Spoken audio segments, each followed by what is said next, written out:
ఏ దేవదేవుడు కలియుగము భారతదేశములో ఇంటింట వెలిసి ప్రత్యక్ష దైవమయ్యనో, ఏ భక్తరక్షకుడు నమ్మిన వారి ఆపదలను తీర్చి ఆపద మొక్కులు వాడయ్యనో, ఏ స్వామి భక్తులు తమ మొక్కులు పొరపాటున మరచి ఊరుకున్న వడ్డీతో సహా వసూలు చేయుచు వడ్డీ కాసుల వాడయ్యనో, ఏ భగవానుడు 7 కొండల మధ్య వెలిసి 7 కొండల వాడయ్యనో, ఆ వెంకటాచలపతి అయిన శ్రీ వెంకటేశ్వరుడు కొలిచిన వారికి కొంగు బంగారము, పిలిచిన వారికి పెన్నిది, సేవించిన వారికి చింతామణి, నమ్మిన వారికి సొమ్ము, ఆశ్రయించిన వారికి అండయైనాడు. అట్టి 7 కొండల స్వామి మహత్యమును అందరూ చదివి ధన్యుల్లో బుదురుగాక. అట్టి వారిని శ్రీ పద్మావతి సమేతుడైన శ్రీ వెంకటేశ్వర స్వామి సర్వదా రక్షించుగాక. శ్రీ వెంకటేశ్వర లీలలు. సూతుడు సౌనకాది మునులకు వెంకటేశ్వర లీలలు చెప్పుట. శ్రీమంతంబగు భారతదేశములో నైమిసారణ్యం చాలా పవిత్రమైనది. సౌనకాది మహామునులందరూ అక్కడే నివసించి తపస్సు చేసుకుంటూ ఉండేవారు. వ్యాస మహాముని వ్రాసిన 18 పురాణాలు సూతముని వల్ల సౌనకుడు మొదలైన మునీశ్వరులు విన్నారు. ఆ పురాణాలు వినే సమయంలో ఒకానొకప్పుడు సౌనకుడు మొదలగు వారు సూతమునీశ్వరుని వెంకటేశ్వర అవతార మహిమ చెప్పమని ప్రార్థించారు. సూతముని సంతోషించి వారితో ఇలా అన్నాడు: నాయనలారా, ప్రపంచంలో మానవులందరినీ తరింపజేయుటకు మహావిష్ణువు శ్రీ వెంకటాచలము మీద అవతరించాడు.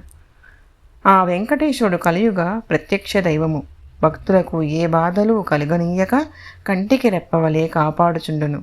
మీరు కోరిన ఈ దివ్య చరిత్ర పరమ పవిత్రమైనది. ఇది విన్న వారికి మోక్షము సులభముగా లభించి జన్మరాహిత్యమగును. పరమ భక్తులైన మీరందరూ భక్తితో వినవలసినది అని చెప్పి సూత మహాముని మనసులో గురువైన వ్యాసుని తలంచెను. వెంటనే కథ విధానమంతా కన్నులకు గట్టినట్లు తెలిసినది. సూత మహాముషి సౌనకుడుకు మొదలైన వారితో ఇలా అన్నాడు: నారదముని బ్రహ్మదేవుని వద్దకు వెళ్ళుట. నారదముని బ్రహ్మదేవుని కుమారుడు, గొప్ప భక్తుడు. హరినామస్మరణ చేస్తూ అన్ని లోకాలు అడ్డు లేకుండా తిరుగుతూ ఉంటాడు. భక్తులను, పతివ్రతలను రక్షించే విషయంలోనూ, దుర్మార్గులను శిక్షించే విషయంలోనూ నారాయణమూర్తికి అండగా ఉండి చిన్న చిన్న కలహాలు కల్పించి ఆనందించుచుండెను. ఒకప్పుడు నారదుడు తన తండ్రి అయిన బ్రహ్మదేవుని చూచుటకు సత్యలోకానికి వెళ్ళాడు. ఆ సమయానికి బ్రహ్మదేవుడు పద్మాసనం మీద కూర్చుండి 4 మోములతో నారాయణ ధ్యానం చేస్తున్నాడు. బ్రహ్మదేవుని భార్య అయిన సరస్వతీదేవి భర్త పక్కనే కూర్చుండి వీణమీటుచూ స్వరయుక్తంగా కమ్మని కంఠధ్వనితో సామగానం చేస్తున్నది. ఆ సభలో ఇంద్రుడు మొదలైన దిక్పాలకులు, సూర్యుడు మొదలైన నవగ్రహాలు, సప్తఋషులు వారి వారి పనుల కొరకు బ్రహ్మదేవుని వద్దకు వచ్చి ఉండిరి. ఆ సమయానికి నారదముని సభలోనికి వచ్చాడు. బ్రహ్మకు సరస్వతీదేవికి నమస్కరించాడు. బ్రహ్మదేవుడు నారదుని దీవించి కూర్చుండమన్నాడు. నారదుడు అన్ని లోకాలు తిరిగేవాడు గనుక అక్కడక్కడ వింత విశేషాలు వినవచ్చునని సభా వారంతా సంతోషంగా ఉన్నారు. బ్రహ్మదేవునికి కుమారుని చూసేసరికి కొండంత ఆలోచన జ్ఞప్తికి వచ్చింది. నారదునితో ఇలా అన్నాడు: నాయన, నీవు గొప్ప భక్తుడవు కనుక నీవు ఒక మహాకార్యము చేసి లోకానికి మేలు చేయవలసినది. అది ఏమిటంటే, భగవంతుడైన నారాయణమూర్తి అవతారము కలియుగములలో లేదు. మానవులందరూ దేవుని యందు భక్తి లేక మూర్ఖులై పాప పనులు చేస్తూ నరకం పొందుతున్నారు. కనుక నీ నేర్పు చేత ఎట్లయినను విష్ణుమూర్తి భూలోకంలోకి అవతారం ఎత్తునట్లు చేయవలసినది. అప్పుడు మానవులు దైవభక్తి కలిగి తరిస్తారు, లోక కళ్యాణం జరుగుతుంది. ఈ కార్యం చేసిన ఎడల నీకు ఎంతో కీర్తి కలుగును అని బ్రహ్మదేవుడు నారదుని కోరెను. ఆ మాటలు వినగానే సభలో వారందరూ బ్రహ్మదేవుని ఆలోచనకు ఆనందించి నారదుని మిక్కిలి ప్రోత్సహించారు. నారదుడు మునుల యజ్ఞము చూడవచ్చుట. నారదమునికి తండ్రి చెప్పిన ఆలోచన మంచిగానే తోచింది. తానీ పని చేసి లోకానికి మేలు చేయాలని నిశ్చయించాడు. నారదుడు తండ్రి వద్ద సెలవు పుచ్చుకొని హరినామస్మరణ చేస్తూ భూలోకానికి వచ్చి గంగాతీరం చేరాడు. నారాయణమూర్తిని వైకుంఠం నుండి భూలోకములకు రప్పించే ఉపాయాన్ని కొరకు అంకురార్పణ చేద్దామనుకున్నాడు. అప్పుడు కశ్యపుడు మొదలైన మునీశ్వరులంతా చేరి గంగాతీరంలో గొప్ప యజ్ఞం చేస్తున్నారు. నారదముని ఆ యజ్ఞశాలకు వచ్చాడు. స్థల మాతృలోక పావనమైన గంగాతీరం యజ్ఞము లోక కళ్యాణం కొరకు చేయనది. యజ్ఞం చేసేవారంతా మహాతపస్సంపన్నులు. ఇదంతా చూసేసరికి నారదమునికి ఆనందమైనది. మహామునులందరూ నారదుని తగు మర్యాద చేశారు. తన సంకల్పానికి మంచి పునాదులు అక్కడే ప్రారంభించవలనని నారదుడు అనుకున్నాడు. ముళ్ళందరితో ఇలా అన్నాడు: అయ్యలారా, మీరు గొప్ప మహానుభావులు. మీలో ఒక్కొక్కరు ఒక్కొక్క లోకం సృష్టించగల మహిమగలవారు. మీరు మహాభక్తితో చేస్తున్న ఈ యజ్ఞమునకు నేనెంతో ఆనందిస్తున్నాను. కానీ నా మనస్సులో ఒక సందేహం కలిగినది. అది ఏమిటంటే, మీరు చేసే ఈ యజ్ఞము ఏ దేవుని గురించి?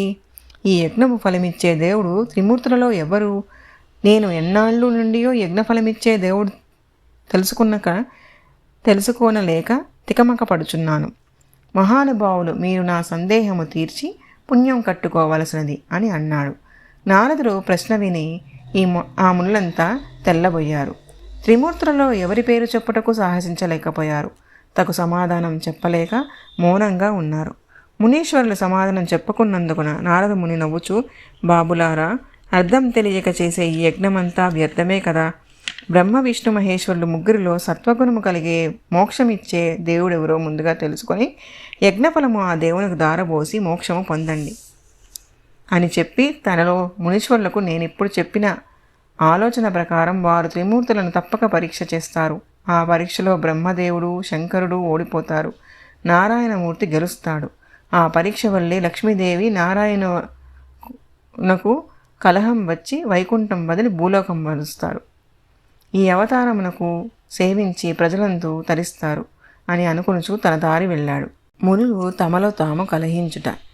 మునీశ్వరుల మనస్సులలో సందేహాగ్ని రగులుకొన్నది.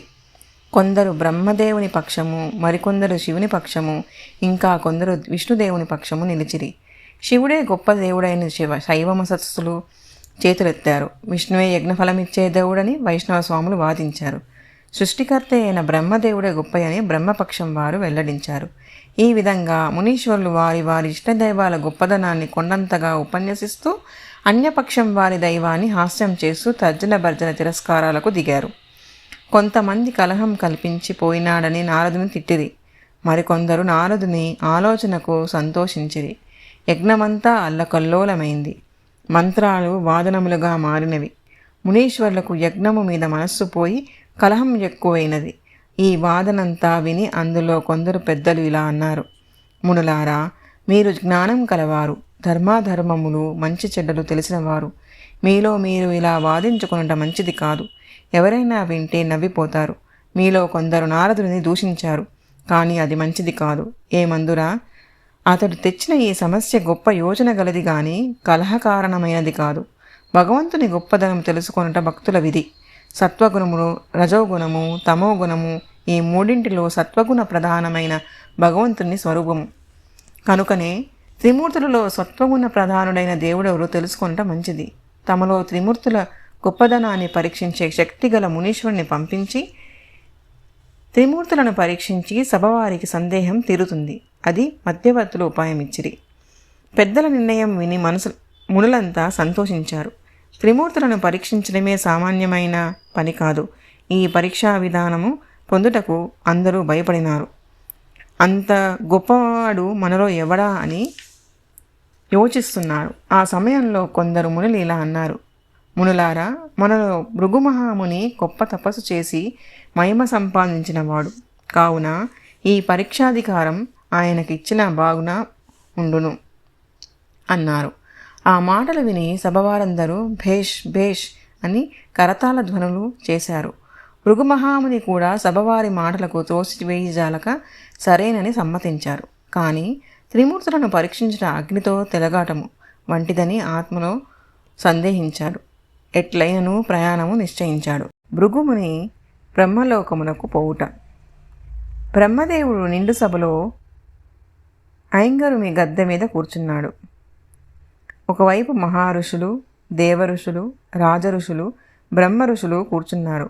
మరొక వైపు సురులు, యక్షులు, గరుడ గంధర్వ కిన్నరులు కూర్చున్నారు. బ్రహ్మదేవుడు సభవారికి వేద ధర్మాలు బోధిస్తున్నాడు. అందరూ ఆనందంగా వింటున్నారు.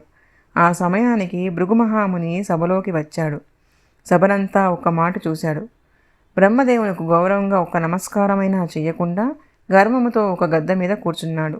సభ వారందరూ భృగుమహాముని రాకకు సంతోషించారు. కానీ బ్రహ్మదేవునికి నమస్కారం చేయకుండా ఇంత నిర్లక్ష్యము చేసెగదా అని తమలో తాము గుసగుసలాడుకున్నారు.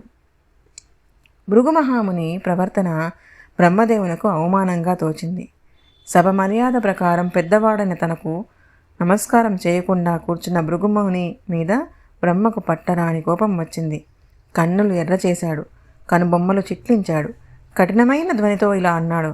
ఏమోయీ భృగు, నా వంశంలో పుట్టి ధర్మాధర్మములు తెలిసి గొప్ప తపస్సు చేసి మహిమ సంపాదించిన నీవు గౌరవము కలవాడననుకున్నాను, కానీ ఇంత మూర్ఖుడు అనుకోలేదు.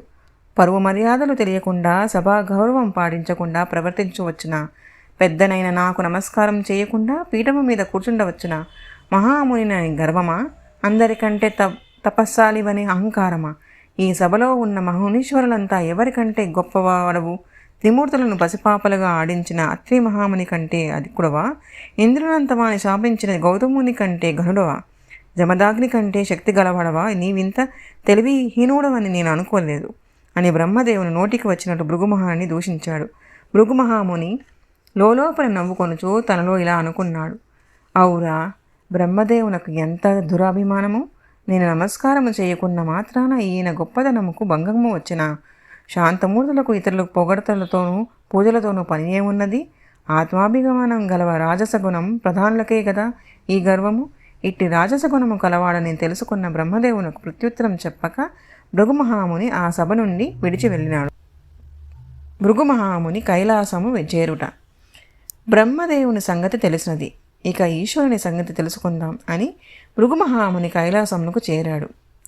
నందీశ్వరుడు, భృంగీశ్వరుడు, చండీశ్వరుడు మొదలైన ప్రమద గణమంతా శివనామ జపధ్యానంలో మునిగి ఉన్నారు. కైలాస పర్వతం మీద ఎక్కడ విన్నా పంచాక్షరీ మంత్ర ప్రణవనాదమే కానీ వేరు లేదు. భృగుమహాముని పరమేశ్వరుని మందిరం వరకు వెళ్ళాడు. వాకిల్లో కావలి ఉన్న వానితో, ఓయి, శివుడు ఏమి చేయుచున్నాడు అని ప్రశ్నించాడు. వారు, అయ్యా, పరమేశ్వరుడు పార్వతీదేవితో ఏకాంత మందిరంలో ఉన్నాడు. ఇప్పుడు తమకు దర్శనం కాదు, మరొక్కప్పుడు చేయవలసి ఉంది అన్నారు. భృగుమహామునికి మంచి సమయానికే వచ్చితే అనుకున్నాడు. నేను శివుని పరీక్షించటకు ఇదే అదను అనుకొని సేవకులు పోవద్దని చెప్పినను వినక భయము లేకుండా లోనికి వెళ్ళినాడు. పరపురుషుని చూసేసరికి పార్వతీదేవి సిగ్గుతో ప్రక్కకు తొలగిపోయింది. ఏకాంతముగానున్న ఆలుమగల వద్దకు ఇతరులు పోకూడదని తెలిసి మూర్ఖముగా వచ్చిన భృగుమహాముని మీద పరమేశ్వరునికి అంతులేని ఆగ్రహం వచ్చింది. అసలే రుద్రుడు, ఆ పైన రౌద్రం వచ్చింది, ఇక అడుగవలెనా? శివుడు చిందులు తొక్కుచూ పిడుగు వంటి ధ్వనితో ఇలా అన్నాడు. ఓ ఈ మూర్ఖుడా, పెద్దవాడవై కూడా మర్యాద తెలియకుండా ప్రవర్తించావు. భార్యాభర్తల ఏకాంత మందిరానికి పరాయి వారు రావచ్చునా? నిన్ను లోపలికి రమ్మని ఆజ్ఞ ఇచ్చినదెవరు? నా యాజ్ఞ లేకుండా ఈ మందిరానికి ఎలా వచ్చితివి? నీవెంత బుద్ధిమంతుడవని, బ్రహ్మవంశంలో పుట్టిన వాడవని, మహత్తపస్సాలివని ఇంతవరకు అనుకున్నాను, కానీ ఇంత మూర్ఖుడు అనుకోలేదు. వేదములు చదివి ధర్మాధర్మము తెలిసి నా వాడవు కదా. ఆలుమగల ఏకాంత మందిరంలో చూచిన వారికి అధిక పాపమని తెలిసినను గర్వంతో ప్రవర్తించుతుగా. ఇది ఎవరైనా విన్నను సిగ్గుచేటు కదా. ఇప్పుడు నేను శాపించిన సర్వనాశనమవ్వా ఏ దయ తలుచుతుని. ఛీ, నీ ముఖము చూడరాదు, ఆవలకు బొమ్ము అని పెద్ద పెద్ద కేకలు వేయుచు భృగుమహాముని దూషించెను. పరమేశ్వరుడు ఎన్ని అనుచున్నచు భృగువు మారు మాట్లాడకుండా తనలో తాను నవ్వుకుంటూ బయటకు వచ్చి ఇట్లా అనుకున్నాను. ఆహా, ఎంత వాడైనను కోపముకు లోబడినే గాని గౌరవమును పొందడు కదా అని ఆదిదేవుడు అయిన ఈ మహానుభావునకు నాపై ఎంత కోపం వచ్చినది. విరాగి అయిన ఇతనికింత ఆగ్రహము కలుగుటకు ఇతనిపై అందు గల తామసగుణమే కారణము. తామసగుణ ప్రధానుడు గనుకనే సర్వజ్ఞుడైన శాంతముతో నేను వచ్చిన పని గ్రహించలేక ఆగ్రహించినాడు. ఇతని గొప్పతనం తెలిసినది. ఇక నేనిక్కడ నుండుట అనవసరము. ఇక నా పరీక్షకు మిగిలినది వైకుంఠవాసుడొక్కడేనని తలచి కైలాసము నుండి ప్రయాణం సాగించాడు. భృగుమహాముని విష్ణువక్షమందు తన్నుట. వైకుంఠము అందమైన పట్టణము, లక్ష్మీదేవికి నివాసము గనుక అందచందములకు పుట్టినిల్లే, కన్నుల పండుగగా కలకలలాడుచుండును. భృగుమహాముని వైకుంఠ నగరం వచ్చాడు. మహావిష్ణు మందిరం చేరాడు. ఆ సమయంలో శ్రీహరి శేషపానుపై పవలించి ఉన్నాడు. లక్ష్మీదేవి పాదములు ఒత్తుతున్నది. భృగుముని స్వామిని దూరంగా చూసి మనసులో ప్రార్థించి సమీపానికి వెళ్ళి నదరు బెదరు లేకుండా నారాయణి రొమ్ముపై తన్నెను. లక్ష్మీదేవికి నివ్వరపడి చూస్తున్నది. తన్ను దన్న భగవానుడు తామసపడలేను. పానుపు నుంచి లేచి కిందకు దిగి భృగుమహాముని పాదమును పట్టుకుని ప్రశాంతంగా ఇలా అన్నాడు. మహాముని, నేను చాలా ధన్యుడు. నీ వంటి మహా తపోనిధుల పాద ధూళి చేత నా శరీరం పవిత్రమైనది. ఈనాడు మోక్షలక్ష్మికి ధన్యత కలిగినది. కోమలమైన మీ పాదమును నా దేహమునకు తాకి ఎంత నచ్చనో కదా. ఏటి మీ పాదము చూపుడు కొంచెము ఒత్తెను అని మునీశ్వరుని పాదము అందున్న నేత్రాన్ని చిదిపి వేసి ఇలా అన్నాడు. స్వామి, మీరు మహానుభావులు. మీ మనస్సులో గల అభిప్రాయం గుర్తించుదని నాకు నీపై కోపము లేదు. నీవు వచ్చిన పని తీరినందుకు నేను సంతోషిస్తున్నానని మహావిష్ణువు శాంతంగా అన్నాడు. శ్రీహరి యొక్క శాంత స్వభావానికి భృగుమహానికి ఆనందపడి భగవంతుని తాను తన్నిన మహాపరాలను తప్పించుచు ఇలా ప్రార్థించాడు. జగన్నాథ, పాడు పరీక్షకై పరమాత్ముడైన నిన్ను తన్ని పాపము తెచ్చుకున్నాను. నా వంటి క్రూరుడు ఎక్కడైనా ఉన్నాడా? నిన్ను తన్నినను పాపం నేను ఎక్కడ జన్మలెత్తినా పోవునా? నా గతి ఏమి? నా తప్పు క్షమించి నన్ను రక్షించు ప్రభు అని భృగుముని అనేక విధముగా శ్రీహరిని ప్రార్థించాడు. మాధవుడు మందహాసంతో, నాయనా భృగు, విచారపడకు. నీ మనసు నేను ఎరుగుదును. నీవు తప్పు చేయుటకు రాలేదు. నీ వల్ల మహా గొప్పతనము వెల్లడి అయినది. నీకు మేలు కలుగుగా పోయిరమ్ము అని బుజ్జగించి పంపాను. లక్ష్మీదేవి హరిపై అలిగి భూలోకమున కేగుట. భృగుమహాముని సంతోషముతో వెళ్ళి త్రిమూర్తుల సంగతి మునులందరికీ చెప్పి మహావిష్ణువే పరమాత్మయ్యను యజ్ఞఫలము శ్రీహరికి దారబోయించెను. హరి వక్షస్థలమును ఆనందముగా నివసిస్తున్న లక్ష్మీదేవి భృగుమహాముని చేసిన పనికి చాలా కోపము పొందెను. తన భర్త అతని శిక్షింపక ఆదరించినని లక్ష్మీనారాయణునితో ఇలా అన్నది. నాథ, ఆ భృగుమహామునికి ఎంత పొగరు! 14 లోకములకు ప్రభువులైన మీ యందు ఎంత నిర్లక్ష్యముగా ప్రవర్తించినాడు. దేవేంద్రాది సకల దేవతలతే పూజింపబడు మిమ్ము తన్నునా? ఎంత ఘోరము! అదిన్ని గాక మీ వక్షస్థలము నాకు నివాసము కదా. మీ రొమ్మున తన్నిన నన్ను తన్నినట్లే కదా. ఆ దుర్మార్గుని సర్వనాశనం చేస్తాను. ఇంతకు వానినన్న లాభమేమి? మిమ్ము తన్నిన ఆ దుర్మార్గునికి దండింపక వానిని మెచ్చుకున్నారు. మీకు సంతోషమేమో, కానీ నాకు మాత్రము అవమానము అని కచ్చగా మాట్లాడినది లక్ష్మీదేవి. మహాలక్ష్మి కోపవాక్యాలు విని మాధవుడు నవ్వుచూ ఇలా అన్నాడు. ప్రాణేశ్వరి, భక్తులకు భగవంతునకు గల సంబంధము నీకు అర్థం కాక కోపపడుచున్నావు. భక్తుల మనసు తెలుసుకొనుట చాలా కష్టము. అది నాకు తప్ప ఇతరులకు తెలియదు. భృగుమహాముని బ్రహ్మజ్ఞాని, పరమ భక్తుడు, నా భక్తుడు. నన్ను అవమానించునా? అతడు గొప్ప కార్యము సాధించుటకు అట్లు చేసెను గాని గర్వంతో కాదు. మన భక్తులకు మనమే శిక్షింపవచ్చునా? బిడ్డలు చేయు పనులకు తల్లిదండ్రులు కోపింతురా? సాధింపవలసినది అన్నాడు. భగవానుని శాంతివాక్యాలు లక్ష్మీదేవికి నచ్చలేదు. భృగువు మీద దయదలచలేదు. ఆవేశంతో ఇలా అన్నది. నాదా, భృగువు చేసిన పనికి మీకు ఇష్టమవుగాక, నేను మాత్రం సహించను. ఆ దుర్మార్గుని శిక్షింపకున్నా నేనొక్క క్షణమైనా వైకుంఠములో ఉండను. ఈనాటితో మీకు నాకు రుణము తీరిపోయినది. నేను నా దారిన పోయేదను. మనలకు ఆ దుర్మార్గుడైన బ్రాహ్మణుడు వేరు చేశాడు కనుక బ్రాహ్మణులు భూలోకంలో వేదకర్మహీనులై దరిద్రులై విద్యలను అమ్ముకొని జీవింతరుగాక అని శాపించింది. భృగుమహాముని ఒక్కడు చేసిన నేరమునకు బ్రాహ్మణ జాతికంతటికీ ఆపద కలిగినది. పరాయి మగవానితో అవమానం పొంది బ్రతికే కంటే ముక్కు మూసుకొని తపస్సు చేసుకోవడం చాలా మంచిదని లక్ష్మీదేవి తలచినది. వైకుంఠం బదిలి భర్త మీద ప్రేమ విడిచి సుఖముల ఆశ మానుకొని శ్రీహరి ఎంత బ్రతికమాల్చున్నా వినక లక్ష్మీదేవి భూలోకానికి వచ్చింది. మహారణ్యాలు నడిచింది, పర్వతాలు దాటింది, నదులు తరించింది. పల్లెలు పట్టణాలని గడిచి గోదావరి తీరంలో కొల్లాపురం వద్ద పర్ణశాల ఒకటి కల్పించుకొని తపస్సు ప్రారంభించినది. భార్యా వియోగం చేత విష్ణుమూర్తి శేషాద్రి చేరుట, మహాలక్ష్మి లేకపోవుట చేత కలకలలాడే వైకుంఠం పాడుపడిపోయింది. దరిద్ర దేవత తాండవిస్తున్నది. ఇల్లాలు ఎడబాటు చేత విష్ణుమూర్తి మనస్సంతా వికలమైపోయింది. కడుపులో చేయి పెట్టి కలిచినట్లయినది. అన్నము తినక, నిద్రపోవక, ఎవరితో మాట్లాడక తనలో తాను దుఃఖిస్తున్నాడు. మునీశ్వరులు వచ్చి ఎంత ఓదార్చినా ఏడుపు మానలేదు. భక్తులను రక్షించు పని మర్చిపోయినాడు. వైకుంఠం పట్నం వదిలి లక్ష్మీదేవిని వెతుకుచూ భూలోకం చేరాడు.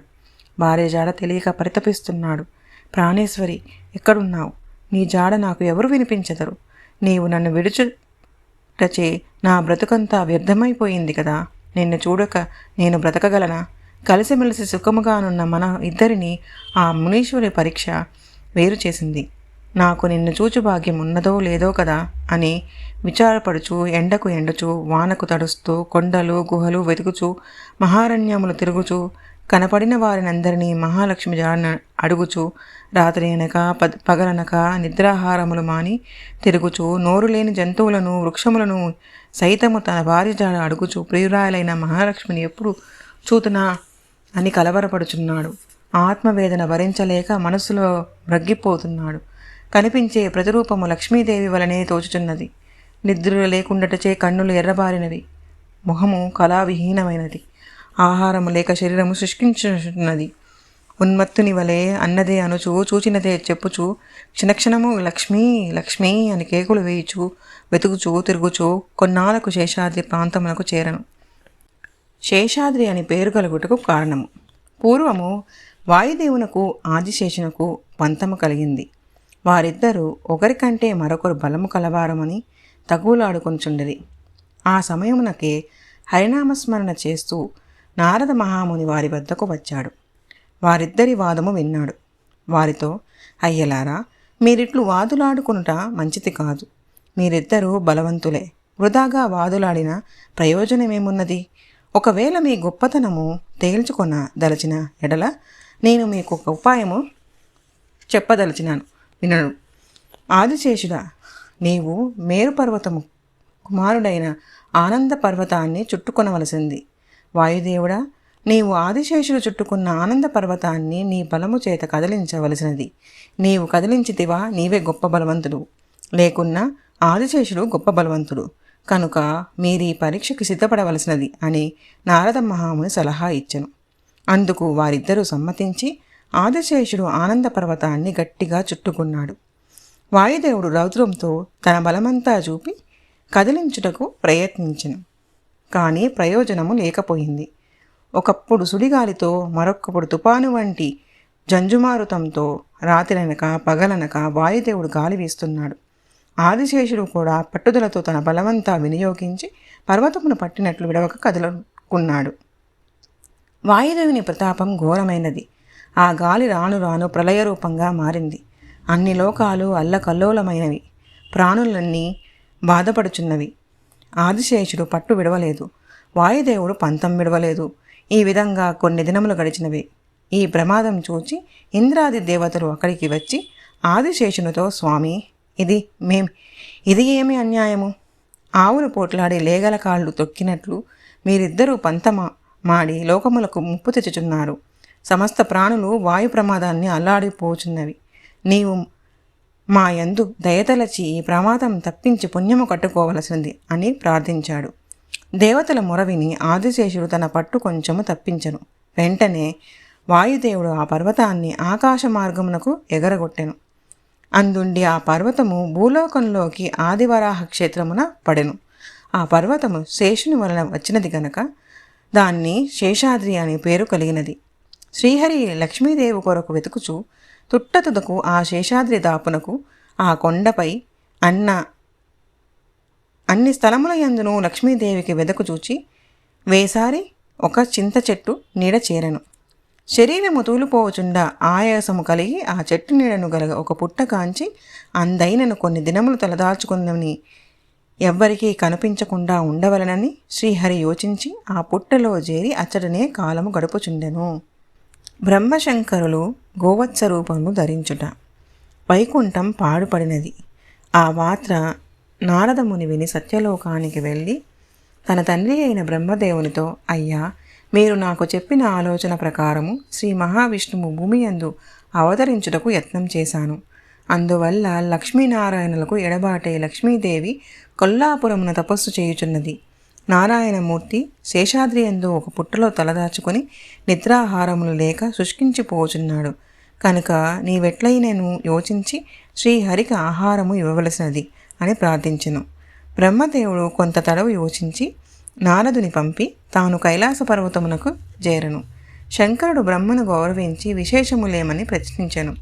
పితామహుడు శివునితో, స్వామి, వైకుంఠవాసుడు లక్ష్మీదేవి ఎడబాటు అయిన కారణమున భూలోకంలో శేషాద్రి పర్వతముపై ఒక పుట్టలో తలదాచుకొని నిద్రాహారములు లేక ఉపవాసములు చేయుచున్నాడు. మనమిద్దరము ఆవు దూడ రూపములు ధరించి ఆ మహానుభావునకు ఆహారముగా పాలు ఇచ్చిన కొంత మేలు జరుగును అనెను. ఆ మాటలు విని శంకరుడు సంతోషించెను. బ్రహ్మదేవుడు శంకరుడు భూలోకమున కొల్లాపురన తపస్సు చేయుచున్న లక్ష్మీదేవి వద్దకు వచ్చి ఆమెతో ఇట్లనిది, అమ్మా, నీ కోపకారణము వల్ల ఆనందమైన మీ సంసార జీవితము యొక్క ఎన్ని కష్టములు కలిగినేవో చూడు. నీవు విడుచుట వచ్చుటచే నీ నాదుడు వెర్రివాడే నీ మీద బెంగచే భూలోకమంతయు తిరిగి ఇప్పుడు శేషాద్రి మీద ఒక పుట్టలో తలదాచుకున్నాడు. ఆహారము లేక శుష్కించిపోతున్నాడు. మేమిద్దరము ఆవు దూడ రూపములలో ధరింతుము. నీవు గొల్లబామ వేషము ధరించి ఆ ఆవు దూడను చోళరాజును విక్రయించవలసినది. మేము ఆ రాజు ఆవుల మందలో నుండి ప్రతిదినము శ్రీహరికి పాలు ఇచ్చదము అనిది.